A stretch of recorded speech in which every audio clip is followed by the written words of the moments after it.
50 days, no Nancy, no suspects, no answers. An 84-year-old woman vanishes from her home in the dead of night, leaving behind a blood-stained scene and a community paralyzed by fear. We are at a critical turning point where the trail is going bone cold, and the leadership at the top is under fire like never before. If you are new to the Mitchell Report, hit subscribe right now and turn on notifications, because this investigation is shifting from a search to a high-stakes battle for accountability, and you cannot afford to miss what comes next. To understand why this case is stalled, we have to look at the one man standing in the way of the truth. The timeline here is brutal. February 1st, 2026. That was the day the Guthrie family's world collapsed. Nancy Guthrie, the mother of a prominent national news anchor, was reported missing from her home near Skyline and Campbell in Tucson. It's now approaching late March, nearly 7 weeks of silence from the Pima County Sheriff's Department. When a case reaches the 50-day mark without a single arrest or a credible lead being shared with the public, the word cold starts ringing in everyone's ears. But inside the department, the temperature is boiling. Sheriff Chris Nanos is facing a massive internal revolt, with veteran sergeants and detectives openly questioning his ability to lead this task force. The structure of this investigation currently consists of 5 detectives and 1 sergeant from Pima County, supported by an undisclosed number of FBI agents. But a task force is only as strong as its commander. Reports from within the department suggest that Nanos is not just failing to find Nancy, he is actively pushing away the resources that could bring her home. We're hearing about a yo-yo effect, information coming out in fits and starts, often contradicting itself, while the family is left to plead for scraps of progress on social media. This isn't just a local missing persons case anymore. It has become a case study in how political ego can derail a criminal investigation. To make matters worse, the sheriff's term lasts until 2029. That is a long time for a community to wait for competent leadership when a kidnapper or killer is still walking their streets. For the residents of the Catalina Foothills, the luxury of safety has been replaced by the reality of deadbolts and fear. They see the sheriff as a buffoon at the helm of a sinking ship, more concerned with his public image than the forensic reality of the crime scene he allowed to be contaminated. Let's talk about the crime scene, because this is where the investigation may have been lost in the first 48 hours. Retired homicide detectives will tell you the same thing. The first 2 days are everything.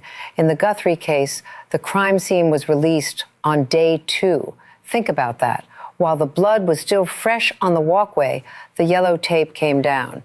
Journalists, delivery drivers, and curious onlookers were able to walk right up to the very spot where Nancy was likely taken. Sheriff Nanos has gone on record saying he has no regrets about his team's efforts or the decision to clear the house so early.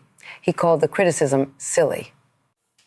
But seasoned professionals, including Sergeant Aaron Cross, a 26-year veteran of the Pima County Sheriff's Office, have been seen literally laughing under their breath at that assessment.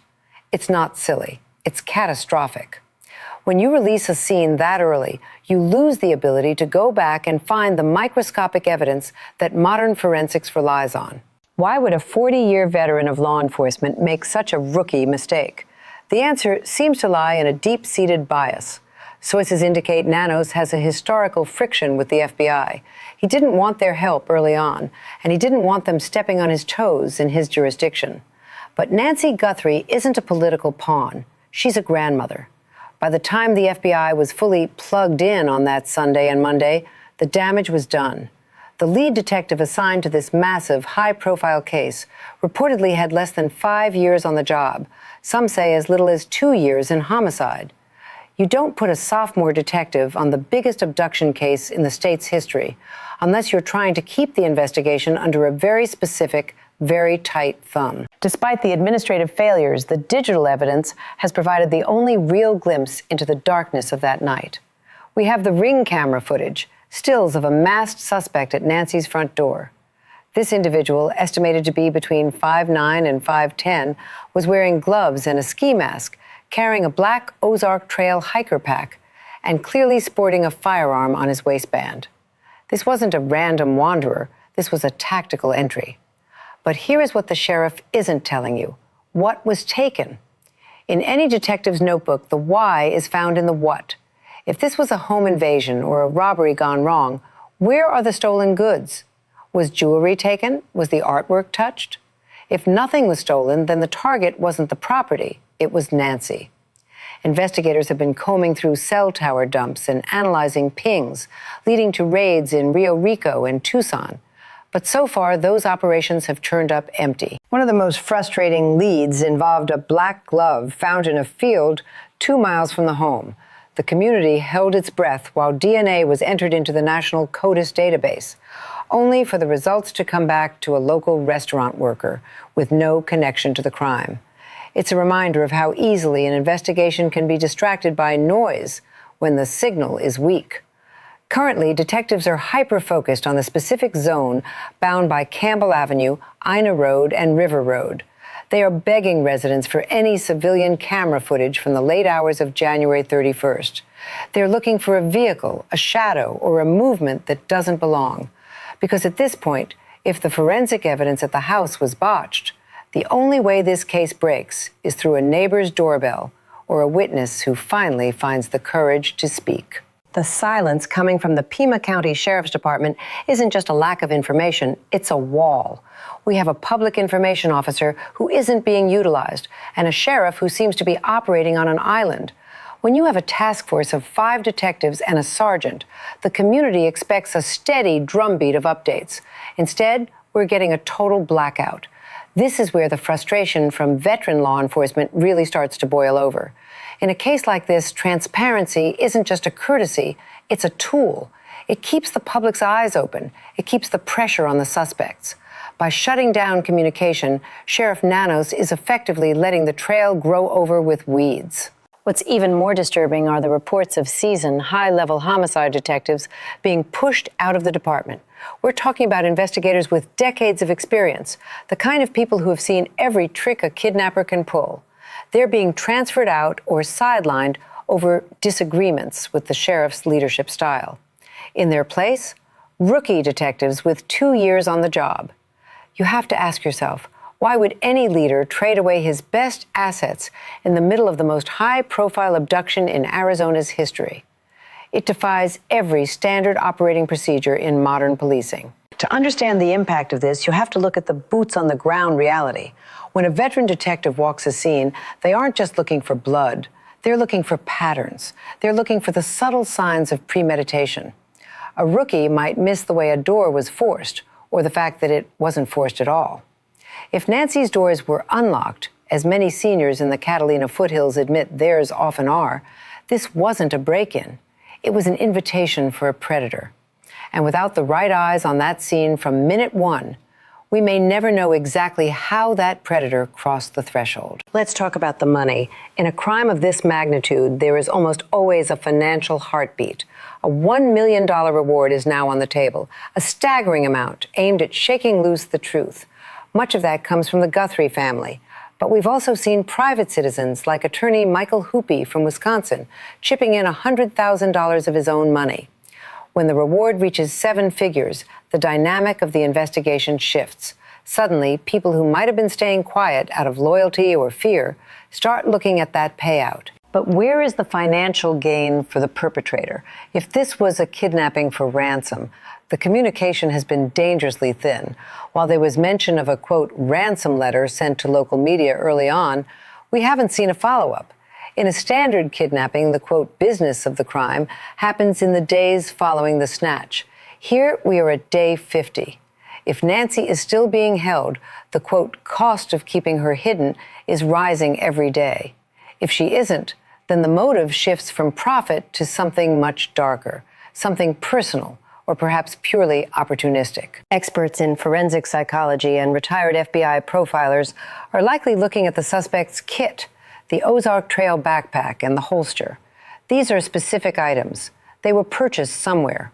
We know investigators have been canvassing local gun stores and Walmarts, looking at sales records for those specific brands.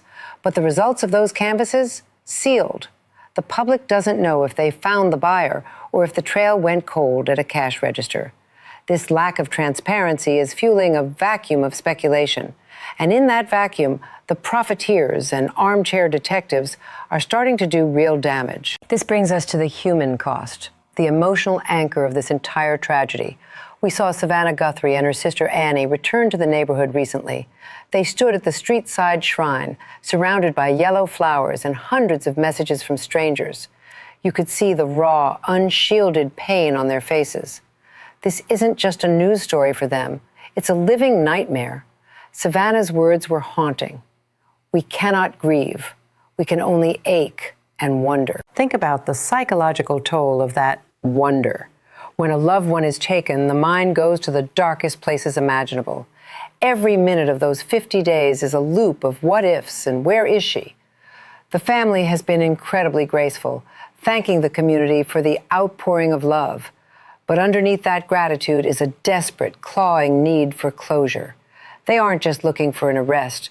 They are looking for their mother. They want to bring her to a final place of rest. That phrasing suggests they are bracing for the worst, even while they pray for a miracle. The community in the foothills is grieving right alongside them. This was a bucolic, beautiful place where people felt safe. Now neighbors who didn't even know each other's names are forming action groups. They're cross-referencing their own camera footage and checking in on the elderly residents who live alone. There is a newfound silver lining of neighborhood unity, but it's a bond forged in blood and fear. They're locking their doors now. They're charging their Ring camera batteries. But for Nancy, those measures came too late. The fallout of this investigation has also created a wave of collateral damage that is ruining innocent lives. Because the Sheriff Department has provided so little official information, the internet has stepped in to fill the gaps. We've seen digital lynch mobs forming, pointing fingers at family members, friends, and local musicians like Dominic Evans. Evans, a family friend, told the New York Times his life has been turned upside down after being falsely linked to the case by online commentators. This is the scarlet digital letter of the modern age. Once your name is tied to a high-profile disappearance on a live stream or a message board, it never truly goes away. Even if the police clear you, the search results remain. We've heard reports of people being threatened, their home addresses leaked, and their reputations shattered, all because someone with a webcam claimed to have a reliable source. It's reckless, and as some legal experts suggest, it could lead to massive defamation lawsuits. The irony is that these quote-unquote digital detectives claim to be helping, but they're often hindering the real work. They're clogging up the tip lines with junk information and forced theories. The FBI has already received over 25,000 tips. How many of those are based on actual sightings? And how many are based on a hunch someone had after watching a viral video? The recipe for being helpful, as one neighbor put it, is to stay targeted and let the professionals decide what is actionable. But when the professionals, specifically the leadership at the top, aren't talking, the noise only gets louder. What happens next depends on whether the department can tune out the static and find the one piece of evidence that actually matters. As we enter the 7th week of this investigation, the focus is shifting to the digital ghost Nancy left behind. One of the most chilling details to emerge is the timeline of her pacemaker. At exactly 2:28 a.m. on February 1st, the pacemaker app on Nancy's phone indicated a disconnection. In the world of modern forensics, this is a digital scream. It tells investigators that by 2:28 a.m., Nancy was either far enough away from her phone that the Bluetooth link severed, or the phone itself was destroyed or powered down. This happens just 40 minutes after her doorbell camera was manually disconnected by the masked intruder. This 40-minute window is where the answers live. What happened between 1:47 a.m. and 2:28 a.m.? We know there was movement detected on the home security system at 2:12 a.m., but the Sheriff's Department has not released that footage. If the intruder disconnected the doorbell at the front, how did they trigger a sensor 25 minutes later? This suggests a methodical, slow-moving predator who may have been inside the home longer than we initially thought. Then there is the issue of the internet. Reports have surfaced that a utility box near Nancy's home was found damaged, which may explain an internet outage reported in the area in the early morning hours of February 1st. If the suspect cut the fiber lines or tampered with the connection before approaching the house, it points to a level of sophistication that goes far beyond a desperate robbery.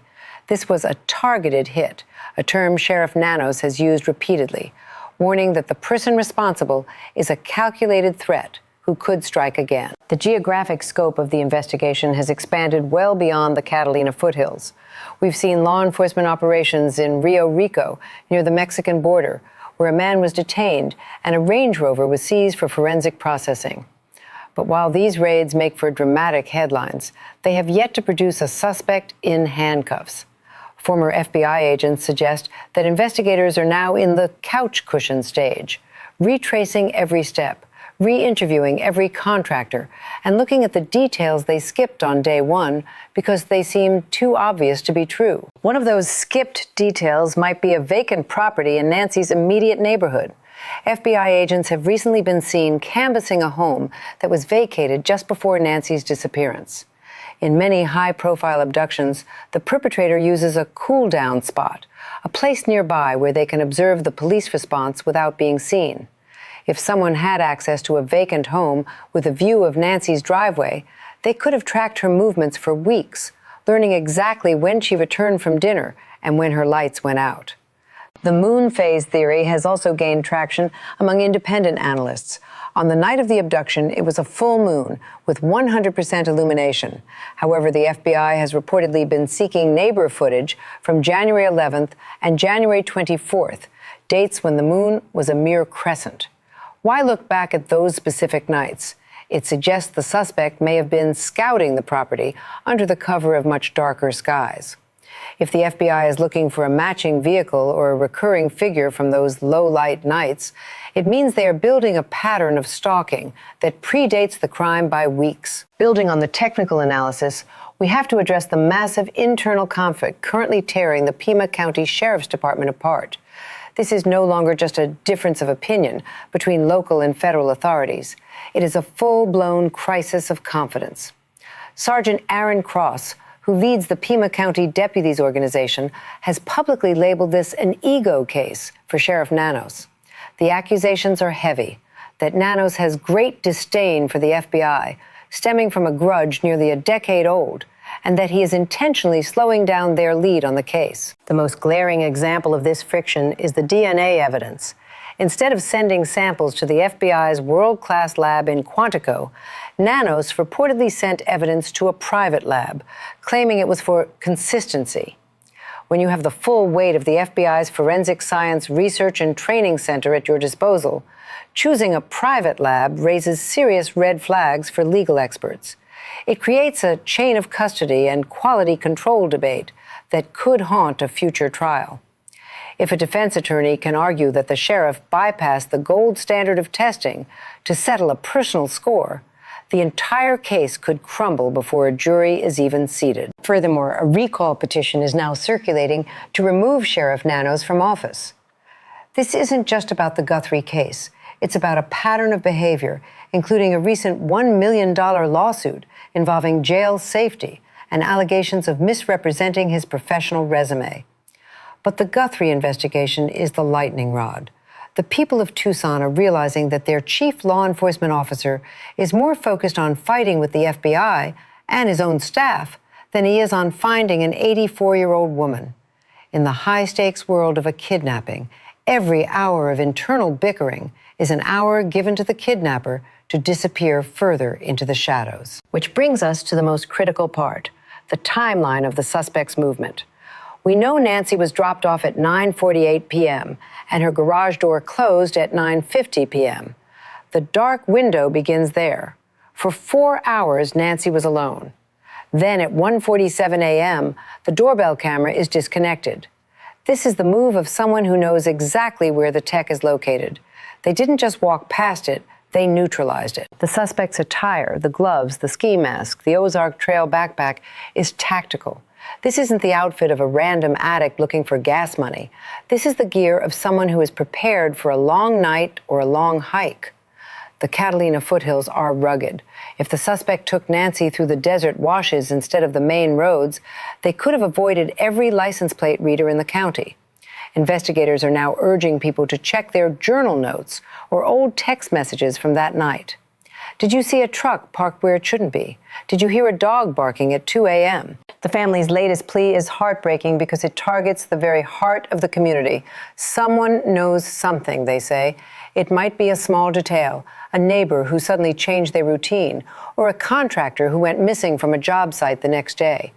The Guthrie family has made it clear that they won't stop until they find her, but they are fighting an uphill battle against a clock that is ticking louder every second. As the search reaches the 50-day mark, the reality is shifting from a rescue mission to a quest for the truth, wherever that truth may be buried. This is where the situation shifts entirely. We are looking at a case that is becoming more about the system than the crime itself. If Sheriff Nanos continues to block federal resources, or if the internal lawsuits against him continue to mount, the state of Arizona might have to intervene. The Pima County Board of Supervisors is set to meet soon to discuss these controversies, and the outcome could determine the future of the Guthrie investigation. For the Americans watching this from across the country, it serves as a terrifying reminder of how vulnerable we are when local politics and professional law enforcement collide. What happens next will impact every resident of Tucson.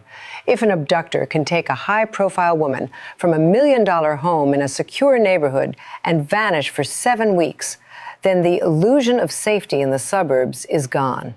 The suspect remains at large, and as the sheriff himself warned, they are dangerous. The FBI's cellular analysis team is still on the ground, processing terabytes of digital data, hoping for a digital crumb that was missed in the first wave of the search. The most likely future scenario is a break in the case coming from an insider tip.